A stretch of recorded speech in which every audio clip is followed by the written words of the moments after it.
So recently I got hooked on the Last of Us series, and let me tell you, it's really good. Naturally, I thought to myself, hey, I should make a game about this. But after doing a tiny bit of research, turns out there are already 2 The Last of Us games.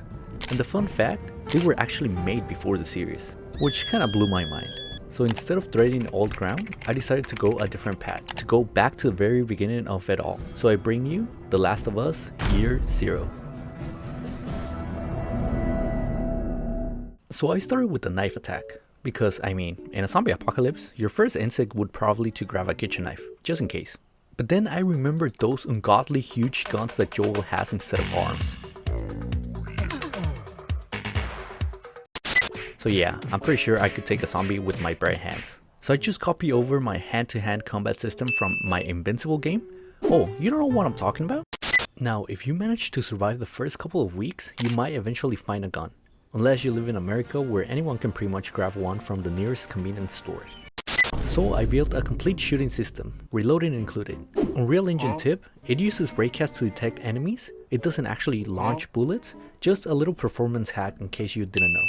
And now it's time to make it realistic. So the jumping felt a little bit exaggerated. Like seriously, nobody jumps like that, come on. But there's a skill that you would definitely need in a zombie outbreak, mantling. So I added it. It wasn't too hard. Okay, maybe a little. Alright, probably a lot. But once the base system worked, I thought to myself, I used to do parkour back in my younger years. Why wouldn't I do it during a zombie apocalypse? Okay, that's probably too much parkour, but hey, at least it works. So after the player character was functional enough, I moved on to what used to be my worst enemy, AI. But to be honest, I've learned a lot about Unreal Engine's AI blueprints this past month. So much so that I even uploaded a zombie AI tutorial. Go check it out after this video. Thanks to that, AI was easy peasy. But something still felt missing. And that's when I remember a mechanic I have always loved but never really tried building myself, stealth finishers. Or finishers in general. This one gave me a bit of a trouble, mainly trying to synchronize both character meshes. Once I figured out the player to enemy stealth finisher, I thought it would be plug and play to do it the other way around, enemy to player. But no, it was not. Eventually I fixed it, obviously, but it took a while. Now it was time to start something fun, but also a little stressful, level design. And for any level, you first need to start with gray boxing, which basically means building your level layout with gray cubes. Thankfully, Unreal Engine has a built-in system called Cube Grid. And if you want me to go deep on this in a separate video, let me know.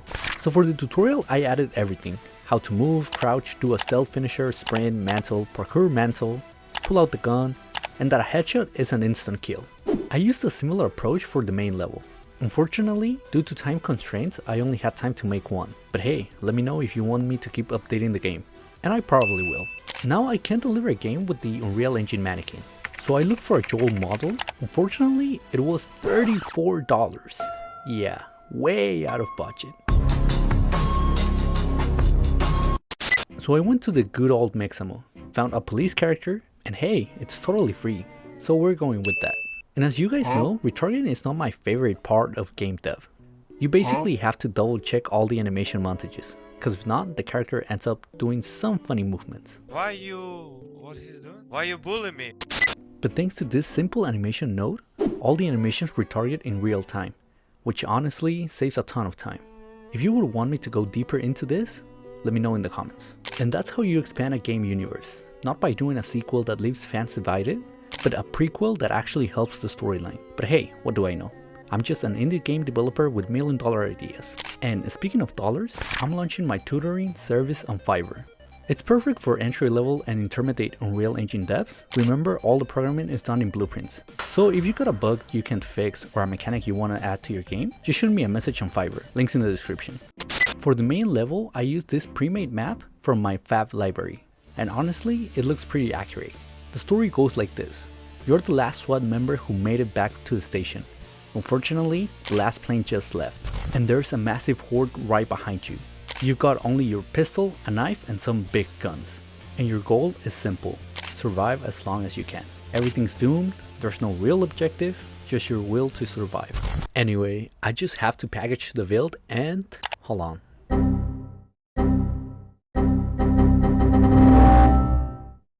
Okay, now we're good to go. You'll find the game linked down in the description. It will take you straight to my itch.io profile where you can download it. And hey, if you're curious, you can also try out my Invincible game. Oh, you don't know what I'm talking about? Well, shout out to everyone who supported that one. Garrett, Butler, Anna, Isaac, and James. I'm eating meat this week thanks to you. Okay, that came out wrong. That's it from me for now. If you enjoyed this project or learned something new, smash that like button, subscribe for more game dev madness, and drop a comment with what you love to see next. Catch you in the next one.